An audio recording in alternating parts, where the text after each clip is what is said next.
Assalamualaikum warahmatullahi wabarakatuh. Perkenalkan, nama saya Devi Fitriahayati Naimah dan rekan kelompok saya yaitu Titin Handayani. Tema kelompok kami yaitu skor standar. Yang pertama ada pengertian skor terstandar atau T-score. T-score adalah angka skala yang menggunakan mean 50 atau 50 sama dengan M dan standar deviasi 10 atau 10 sama dengan SD. T-score adalah bentuk lain dari Z-score. Z-score harus diubah ke dalam T-score jika memiliki nilai di bawah mean, berbentuk desimal atau memiliki nilai negatif. Dalam perhitungan T-score dilakukan dengan mengalihkan Z-score dengan angka 10, lalu hasilnya dijumlahkan dengan angka 50.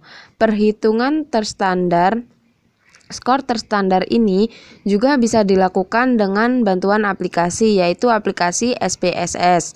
Z-score memiliki range skor antara min 3 sampai 3. Yang selanjutnya yaitu rumus skor terstandar atau T-score. Dalam perhitungan skor terstandar, rumus yang digunakan adalah T-score sama dengan 10Z ditambah 50 atau T-score 50 ditambah 10Z. Keterangannya yaitu 50 didapat dari skala rata-rata atau dalam kurung M sama dengan 50, 10 didapat dari deviasi standar dalam kurung SD sama dengan 10 tutup kurung, dan yang Z adalah besar skor standar atau Z-score. Berikut ini ada contoh kasus penggunaan T-score dalam penelitian kuantitatif, yaitu seorang peneliti sedang menguji hubungan power otot tungkai dengan kemampuan tendangan dalam sepak bola. Setelah melakukan penelitian, didapatkan data dengan nilai rata-rata X atau power otot tungkai adalah 2,18 dan nilai rata-rata Y atau tendangan yaitu 4,32 dengan skor terstandar sebagai berikut. Tabel 1, data power tendangan tungkai X dan tendangan Y dalam bentuk Z-score. Itu sudah ada data nama dan sebelahnya ada Z-score atau X dan yang sebelahnya Z-score Y. Skor standar dalam tabel tersebut memiliki nilai yang lebih rendah dari rata-rata dan juga berbentuk pecahan desimal, maka harus dikonversi ke bentuk skor terstandar dengan menggunakan rumus T-score sama dengan 10Z ditambah 10. Di sebelah kiri itu ada perhitungan skor X dan di sebelah kanan ada perhitungan skor Y. Yang terakhir yaitu fungsi skor terstandar atau T-score. Yang pertama, T-score berfungsi untuk menghilangkan tanda minus pada Z-score.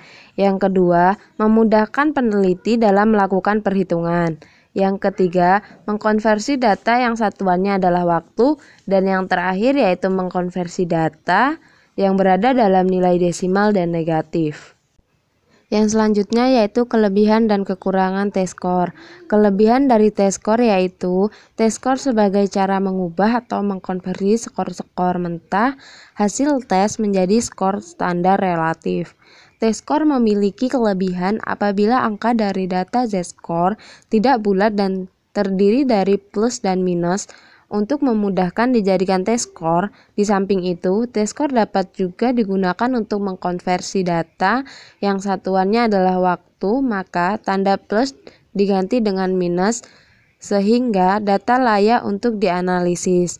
Kekurangan dari T-score yaitu proses menentukan T-score itu cukup lama karena harus mencari mean terlebih dahulu dan juga Z-score terlebih dahulu. Yang terakhir yaitu valid tidaknya hasil dari T-score atau skor terstandar ini. Jika proses menghitungnya benar maka valid, jika salah maka tidak valid. Kesalahan itu kan wajar bagi setiap manusia, tapi di dalam penelitian sebaiknya mungkin harus dihindari kesalahan tersebut. Jika kesalahan penelitian terjadi saat menginput data hasil survei, maka harus dilakukan penelitian ulang. Jika kesalahan ada di dalam proses perhitungan, misal menghitung mean, skor standar, desil, persentil, atau apapun, harus dihitung ulang agar valid hasil penelitiannya. Dalam membuat penelitian kuantitatif, paling diperhatikan adalah ketelitian dari penelitinya. Demikian penyampaian materi dari kelompok kami. Mudah-mudahan dapat bermanfaat bagi kita semua. Terima kasih buat yang sudah menonton video. Assalamualaikum warahmatullahi wabarakatuh.